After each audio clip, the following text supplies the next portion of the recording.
Welcome to the fifth podcast. I am one of your hosts, Alicia James. Hey, and I'm Marcus Hodges, and once again, we have an exciting episode with a fantastic leader in community corrections, a great person, Dr. Brian Lovins, who has been all over this country doing great work as part of the relates to criminal justice transformation. And we're going to jump right in like we always do and have Brian really talk about his experiences, what he's done, and all this whole thing about reforming the criminal justice system. So Dr. Lovins, Brian, the floor is yours. Awesome. Thanks, guys. I really appreciate the invite. I know the audience perceives me, or the guests perceive me on much better. So hopefully I'll hold up on the previous one. So thanks. I'm excited. My name is Brian Lovins. I'm a principal with Justice System Partners and the incoming president-elect of the American Probation and Parole Association. A unique situation for never being a probation or parole officer, but I was assistant director in Harris County under Dr. Teresa May for 8 years, and I remember when I got there, or when I was recruited there by Teresa, I called and told her, I said, look, I just want to be really clear. I've never worked as a probation officer, and you're asking me to run an organization of 800 employees with you. And so I just wanted to make sure that you knew that. And she said, absolutely not. I think what we want is new ideas and fresh ways of looking at corrections. And, and walking into that space without having any preconceived notions, I found some incredible people and doing some incredible work. And then I found a lot of things that you can see why we are where we are today within the infrastructure of corrections. And so I'm quite excited. I think the field is moving forward leaps and bounds. COVID and all the kind of the pieces around racial issues and diversity, equity, inclusion, all of those pieces together have created this space where I think it's time to challenge what we do and walk away from we've always done and start really thinking about what we can do. So I'm excited to be on the conversation today and excited to kind of talk through criminal justice reform with you guys. Absolutely. So Brian, one of the things that we've come to know about your leadership style is that you are non-conventional, right? Like you are out of the box in every way. And those of us who have had the pleasure of working with you in some capacity absolutely love that about you, because sometimes in corrections and law enforcement and social work, what have you, we tend to get a little bit, I don't know, what's the right word, stuffy, regimented, what have you. And we see things kind of, and I don't want to say in a box, but oftentimes when we are trained initially, we are trained by a certain set of rules. And so your leadership style, it not only looks outside of the box, it blows up the box. Can you give our viewers some perspective of kind of how you have developed your style, and why do you think it's so relevant, especially in today's time, dealing with all the issues that we have going on in our world? Yeah, no, I think that's a great point. And often I say, right, people talk about thinking outside the box. And I tell them, no, we're just expanding our box. Mm-hmm. Because when we think outside the box, we think that we're coloring the lines a little differently and stepping outside of what's the expectation and breaking the rules and feeling a little bit crazy. But the reality is, we're just expanding the box. We have to expand our box to understand the work that we do and have a different lens. I think what I bring unique to the table often is this, and I think it comes from my doctoral work, my research work, but also I have a lot of lived experiences that I know everyone else does as well, but I've really thought through those things and how they shape my life, right? And I approach things really, as a leader, the first thing that I really believe is that we have to have a generosity mindset, right? And we've got to have a relentless generosity mindset, and that we've got to think about other people. We've got to think about the space that people are in, and recognizing that, and I believe that people are trying to do their best work, be it staff or be it the people that are involved in the system. Either way, everyone's just trying to do their best. And I think approaching things from good intention and then not expecting that behavior was done poorly or trying to get past someone. Now, the flip side of that is that sometimes you get burnt, you get naive. I remember when I worked in a juvenile residential facility for young people who engaged in inappropriate sexual behavior. I was a line worker, right? I worked second shift, what was it, 5 to midnight, 4 days a week or 5 days a week, helping kids kind of move through that residential facility. And I'd gone on an outing with a young man and a couple of the kids, and he had ran away from our group and smoked weed. And he got picked up, and he tells this story about how he was kidnapped. And the reason he was going to test positive was because these guys were forcing him to have sex with him and forcing him to have, to smoke weed. And they was going to test positive for weed. And, a week later, he told the truth. And I believed him. Like, I was like, look, we're going to call the police. We're going to make sure. And all my staff, my colleagues were like, sucker, you lost, like he got you. And what I have lived by since then is that I don't care if he got me. Mm-hmm. Like, this isn't about me, right? For whatever reason, he did what he did. And he had to have the excuses he had. Like, he didn't burn me for this. And so I'm always going to step into a space where I'm going to expect the best from folks and then react and respond, not expect the worst and then try to be disappointed. And so I think that drives the way that I've tried to look at the work we do as well. Yeah. I really appreciate that story. And it to me, it hits on a couple things. A lack of trust in our system, a lack of trust. And the second thing, we have a tendency to practitioners, we personalize things when it's really not about us. It's really not about us. If we get to the root of the issue, it's not about us, but at times we make it about us. So in trying to make our system better and to transform it, we talk about being more hopeful, being smaller, less punitive, those things that we support from Exit. And you'll talk about Exit later on, and we interview Vinny Schiraldi about Exit. But for you, you've done some work that it's really blown me away. And it's something that we've talked about for a long time in corrections, but no one really addressed. It's how we interact with our clients every single day. And you had this notion that you put coach versus referee. And I would love for you to talk to our viewers about that, because one thing about this podcast, it's about how we can empower practitioners through this transformation. So I really love for you to talk about that.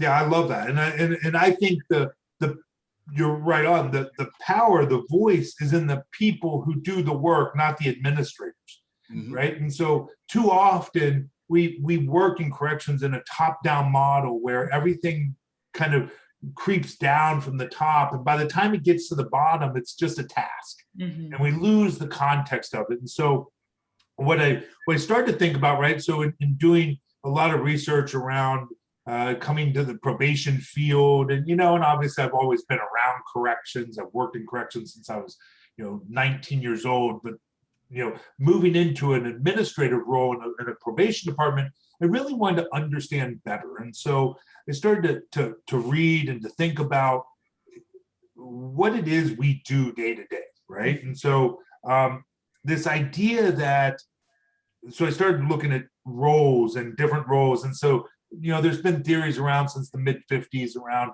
the typology of a probation officer. We see this synthetic model that's a blend between law enforcement and social worker. We see these kind of dichotomous models or these multi-hat models of social worker, law enforcement, social worker. And the problem is that in every one of those models, two things happen. One, whatever you tend to be, you tend to do. Right? Agencies don't say you're going to be a social worker type probation officer. It really, the discretion comes on the person and the ability to kind of just do whatever they do in their office. And so we have a ton of street level bureaucracy, right? We have a ton of flexibility on how we behave in our office with the people we serve. And so I started looking at that and started to think, like, why do people put on social work hats and law enforcement hats, and why are they flipping hats?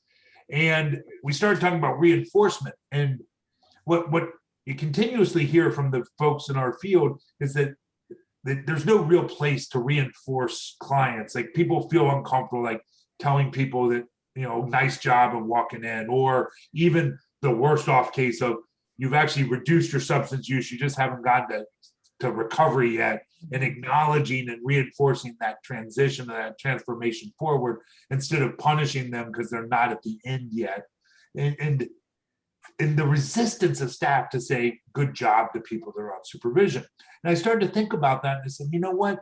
It sounds like a referee, right? It sounds like a referee, in that their job is to know the rules really well, to monitor those rules, look for people breaking those rules, right? And referees give some guidance, and they, like, if you're lined up off sides, and they'll look, players will look at them and they'll tell them to scoot back a little bit or what. Right? So they give some guidance, but they're not invested in the players. They're invested in the game, maintaining the order.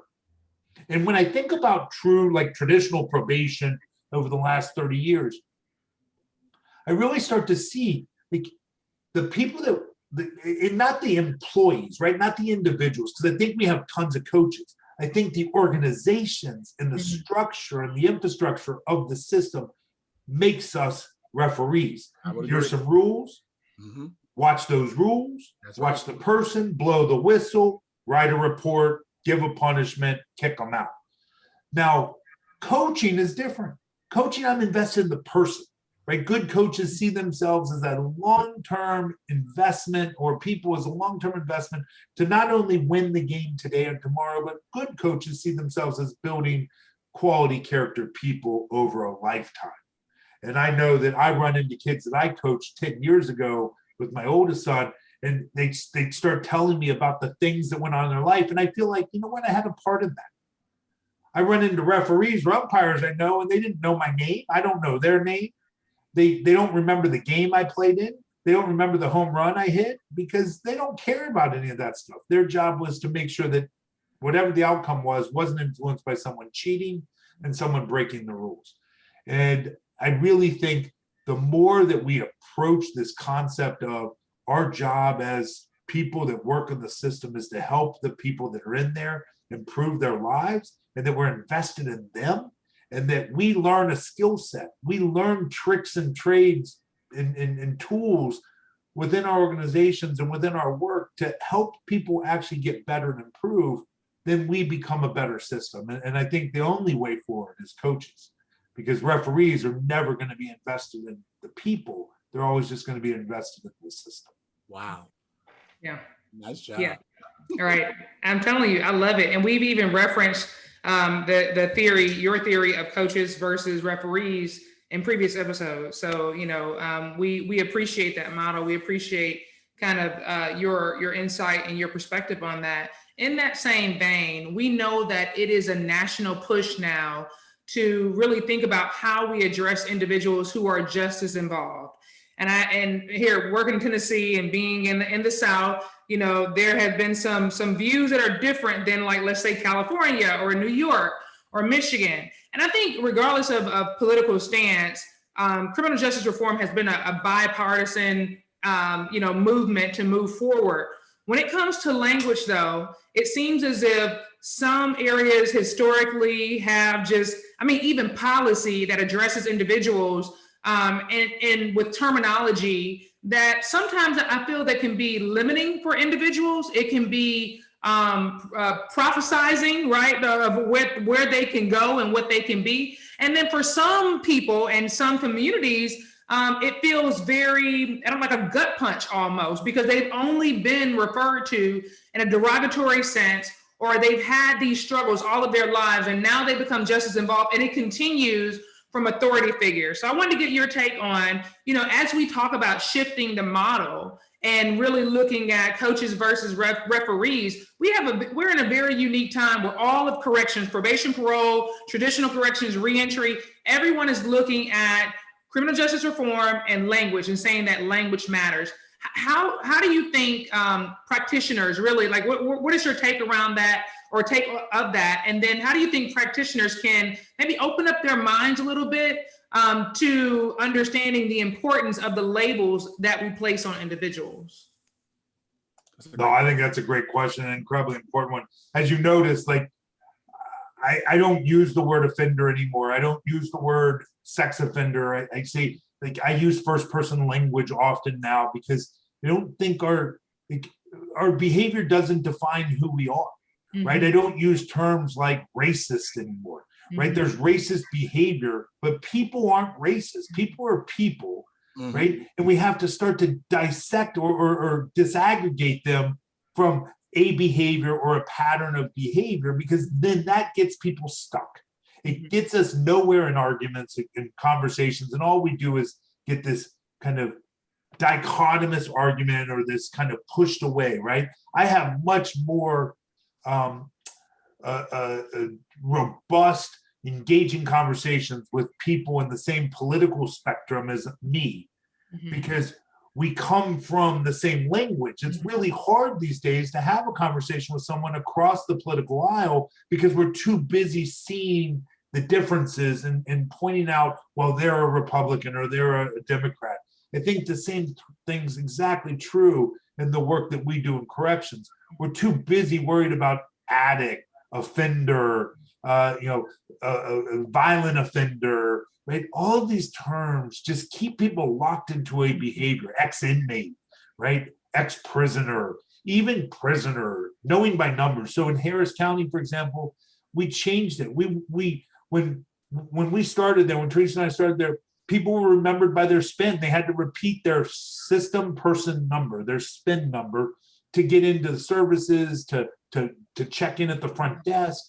And we changed, like, we took SPIN away. And we said people have names, no longer cases, no longer we're moving cases, or like, I even think stuff like success, like treatment plans and case plans and supervision plans should be changed to success plans. We should be talking about when someone gets put on supervision, we should be giving them a plan for success, not a case plan, right? Language is incredibly powerful, and it keeps us locked into spaces if we don't change it, right? And so one of the things I push people to think about is that there's some core values that we need to really adopt. The first one is people can change. Yeah. If we don't believe that people can change, then we're in the wrong business. That's like saying that a surgeon doesn't believe in surgery, right? Well, that shit isn't going to work for them. Like, come on, like, I wouldn't go to a surgeon if they didn't believe in what they were doing, right? The second one, respect and dignity. The third one is that people are trying their best. They're trying their best to get through life. Fourth one, people can grow under the right circumstances. And lots of times it's not the person that's the problem, it's the circumstances that are the problem. Thinking that people are going to get better while in a box in prison. I just heard a podcast yesterday or 2 days ago that talked about a young man in Florida who had been in part of a horrible crime when he was 14 years old, spent 18 years straight in segregation. 18 years in a locked box, a 12 by 12 box with a door and a window in the window. Like, we got to believe that people have inherent worth and value no matter what they do. And I think the biggest one for me is that people that we work with are human beings. They have strengths, barriers, needs. They have a history, who live in a context of family, community, culture, society, system, and therefore need a unique path to change. And we need to create truly individualized interventions that are designed based on all of those components for people to be successful. We can't have this cookie cutter approach that, top down, write a policy and tell someone on the ground how they're going to behave with a client, and somehow that's going to translate to behavioral change. Yeah, I wholeheartedly agree. I wholeheartedly. I think what you're saying is creating a more just, hopeful, and merciless system. I mean, and that's what we're trying to do. But here's the thing: that all sounds good. All sounds good. We know it's going to produce better outcomes because we know the outcomes we've produced in the past are not getting it done. The key is, and this is in your opinion, because I have my thoughts, what's holding us back? What's holding practitioners back from doing that? Agencies.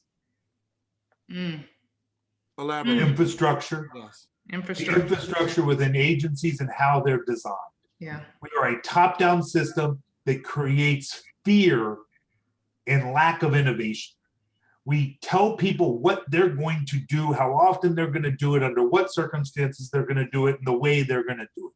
We give no empowerment to the people that work directly with the people in our system and the supervisors that are connected to them.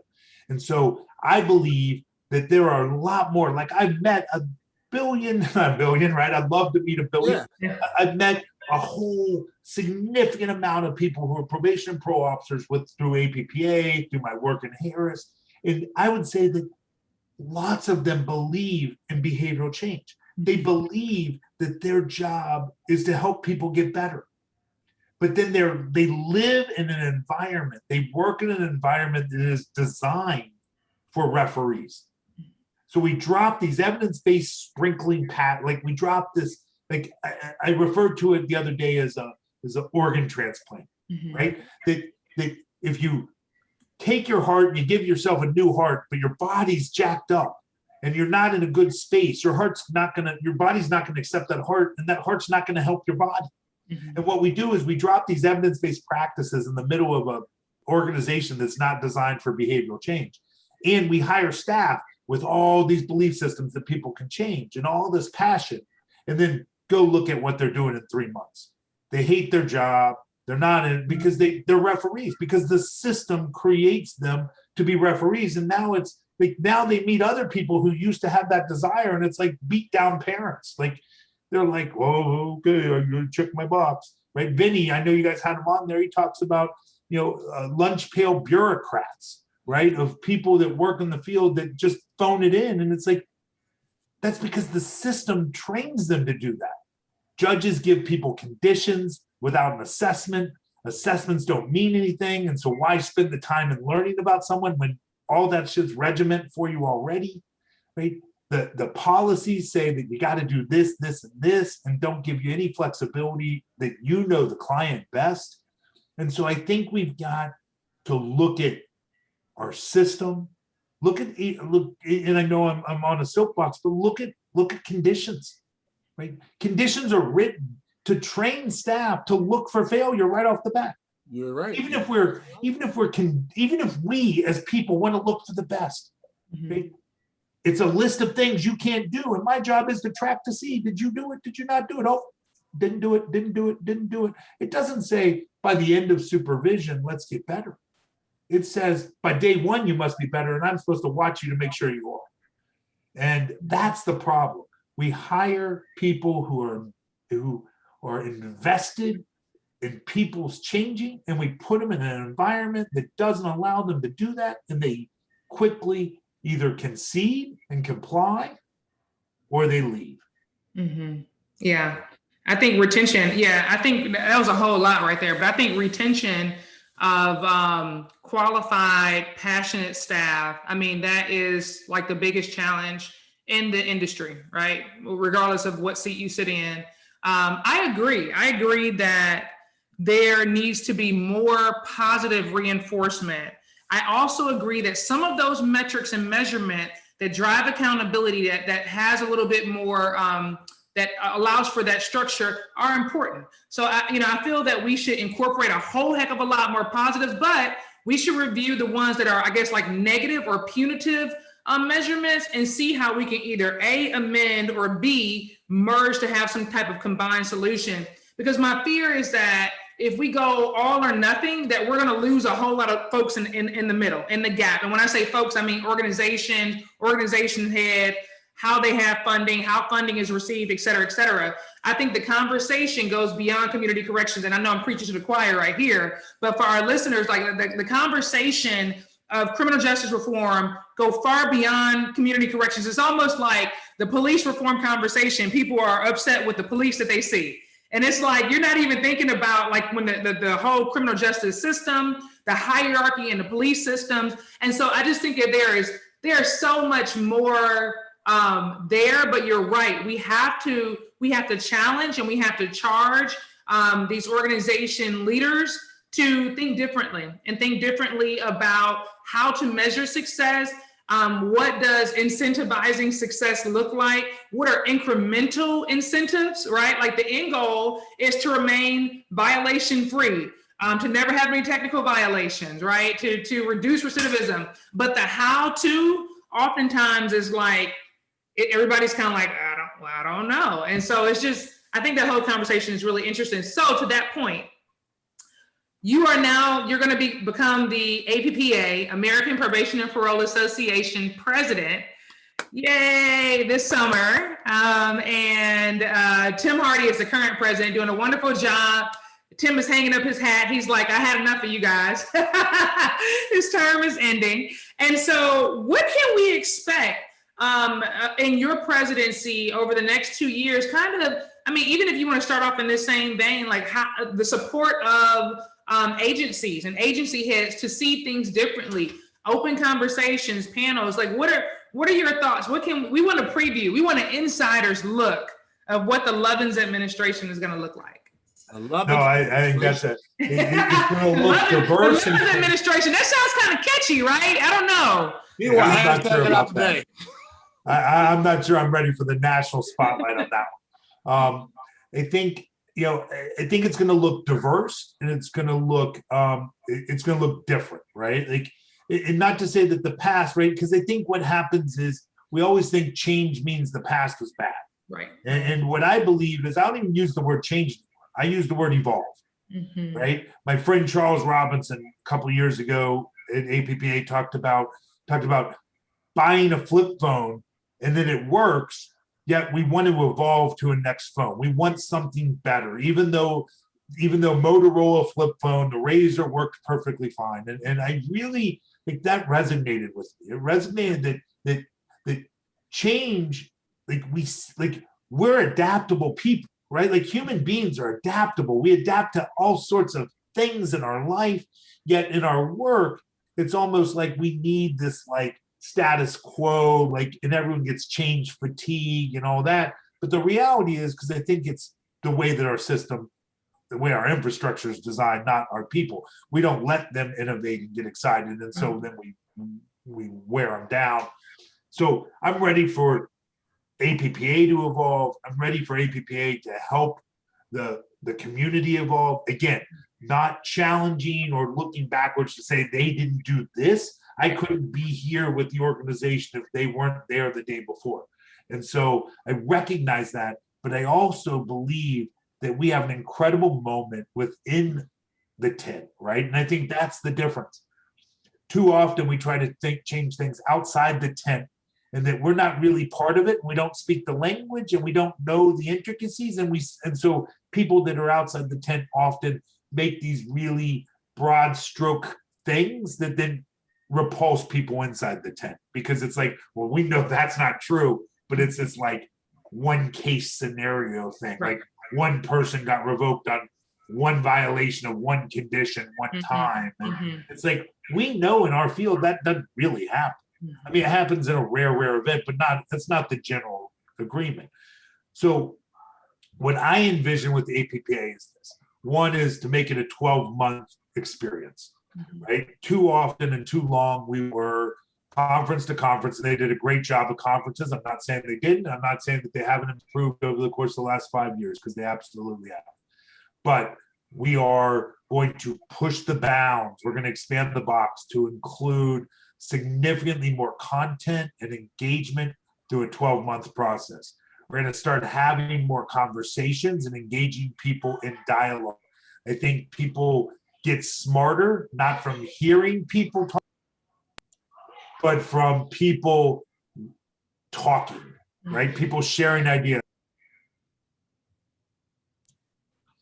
And so people, so people share ideas, and they share, like, we learn as adults by listening and talking and conversing, right? And so one of the things I learned about myself over the last 8 months really is I love Zoom.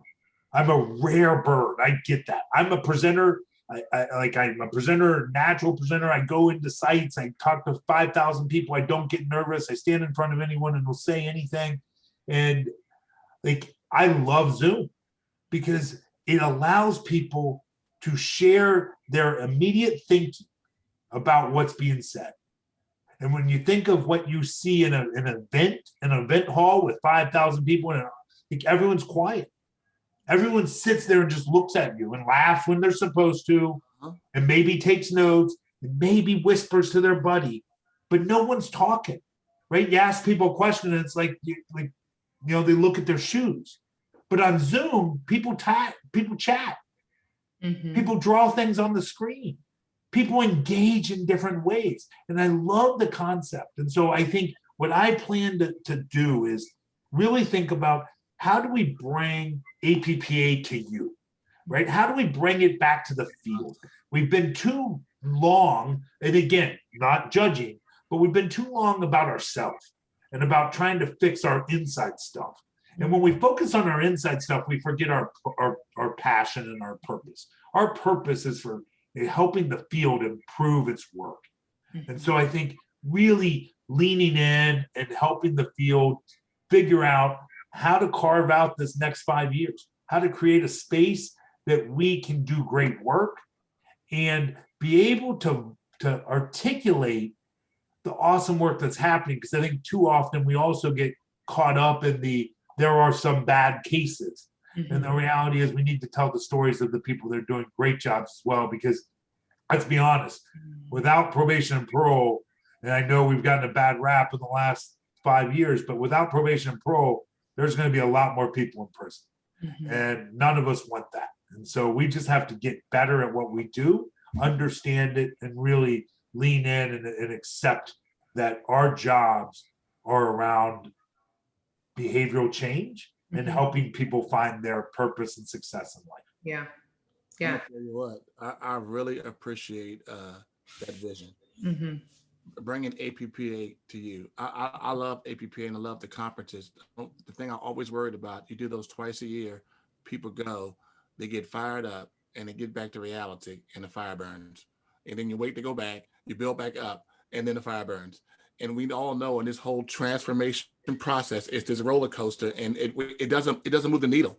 Yeah. I mean, so having the opportunity to engage throughout the year, it's really going to do a couple of things about this fifth podcast is about. It's going to teach practitioners, it's going to empower them that they can break through these systems. Mm-hmm. I'm going to use the word, it's going to be a revolution. Evolution. Let's even go with evolution. An evolution of our system to produce better outcomes, because that's what we all signed up for anyway. Yeah. So I love the vision of where we're going with APPA. I make that a year-long experience to help people evolve, to help people involve systems. Mm-hmm. I'm a firm believer as a practitioner, you have the power to transform your system. I don't care what's your rank or what's your title. Mm-hmm. You have that power. Come on, preach. Empower them. Yeah. I want to empower them because they come in passionate, and Brian, you're right on. The system beats them down. Why would we let a system beat a human being down when it should be the other way around? We should be beating the system down. Mm-hmm. So I'm excited about the vision that you have. And I'm going to ask this question, and I'm turning back over to Alicia. You talk about obstacles, been agencies and systems. But if I give you that one, what is another major obstacles that practitioners are facing every day, and how could they overcome them? That's a great question. I would say a major obstacle is their own fear of being successful. Wow. Right? Yeah. Like I think as human beings, we're afraid to fail. And we don't challenge ourselves to do great things because we don't want to take that risk, right? We're risk averse. And what I would say is that we blame way too much stuff on give it away, right? Because we don't want to be responsible for the person who goes out and does something really bad. And when we can't be responsible for that, we can't be responsible partially for the people who do something good either. And so I think the biggest challenge is actually people accepting that they can do great work and that they have a say in the future of someone's life. Mm-hmm. Like we don't really think about that, but the truth is like the relationships that we build with people in our system can impact generations to come. Generations, yeah. And I think that that's the biggest obstacle, is to challenge yourself to be great. Wow. I love that. I wholeheartedly agree. Again, wholeheartedly agree. I know. 3 snaps in a circle. I'm here for it. Okay, so I usually close out on a lighthearted question, right? Because I'm the fun one out of the two of us. Marcus is a serious one. I'm the fun. Okay. So, And all that. Yep. So usually I'll ask, like, what's your hobby, or what's the last book you read? But I'm gonna give you a hard one, Brian. Okay, and this is gonna prove if you're down or if you're not down. Okay, here's a hard one: Biggie or Tupac? Who was better? Come on. Biggie. Yes. That's a trifecta. Yes. I'm Biggie too. That's right. Biggie. All right. Okay. That's good. You got my support for the next 2 years. You're good. Beautiful. You got support for that one question. Yeah, that was just that. I mean, what other question is there? I mean, that's just. What other answer is there? Exactly. But no, Brian, we thank you so much. I know I can't believe that we've just sped through this time, but we certainly appreciate you coming on, sharing your perspective. Again, I'm a huge Brian Lovins fan. I know Marcus is as well. We refer to you all the time. Keep doing the great work, man. Keep encouraging and pushing those limits for each of us to continue to expand the box, to forget the box in some time. But like you said, it's not about breaking the rules. It's about doing what is right inherently and modifying the framework that has been set before, that evolution piece. And so I cherish that. I love that. So we certainly appreciate you. For all of our listeners and viewers, we'll make sure to have Brian's information so you can follow him, keep up with his work, support him in the next couple of years as APPA president. And I'm gonna let Marcus close out, and then Brian, we're gonna come to you for last thoughts, last wisdom. Yeah, you have to always have the last thought, but I gotta give a shout out. I gotta give a shout out to Dr. Theresa May, visionary leader, because I don't know how many people would have hired Dr. Lovins into that role in Harris County. I don't know, and so I have to give her a shout out, but also give you a shout out for stepping up to take that role and saying yes. Yeah, outstanding work in Harris County, and you continue to do outstanding work. And our field is better from you being in it, and our future is bright. I mean, our future is bright. So I appreciate all that you have done. I look forward to all what you're going to do, and we're going to follow you, and we're going to support you, and anything that you need from us, we're going to be there for you. So we always allow the guests to have the closing statement. Anything you want, it's on you. Brian Lovins. I don't feel obligated at all because it's your two podcasts, but I think your audience should recognize that both of you are running for positions with APPA. Alicia is running for the president, and Marcus, you're running for vice president, right?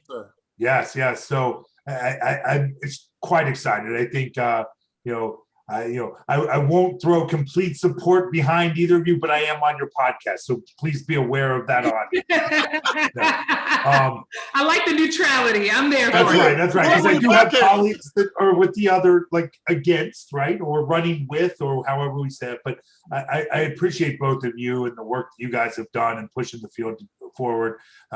Definitely find myself gravitating to either of you and both of you when conversations come up and questions about how do we think about the field and what makes sense, and you're in my Rolodex of people to call, kind of in the top 10. And so, I know your audience, I'm sure, appreciates you as well, and I look forward to continuing whatever happens to the election.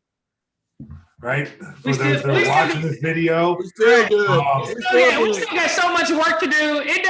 Me and Marcus were talking about, it doesn't matter who wins where, because there's so much work to do, and there's so many great leaders that we're all in. I only get to vote once, so I don't control the winner or the loser in this, but I'm going to work with everyone. And so whether or not people get elected in or not, you're in my circle. Absolutely. And I think, there's enough room for all of us. And I think it's important to have all of our voices, right? And diverse voices. And I think our leadership needs to be able to be okay with hearing other people as well. And so I always appreciate your guys' input and feedback and comments, and thank you for having me on the podcast. And I know I'll get a bump like the previous folks and go to stardom. So I'm quite excited. Yes, for your autograph. Right, exactly. All right, thank you. And thank you to our guests for listening and tuning in. We'll make sure to put all of our handles. So share us, like us, tweet us. Let's keep the conversation going. We appreciate you guys. Thanks.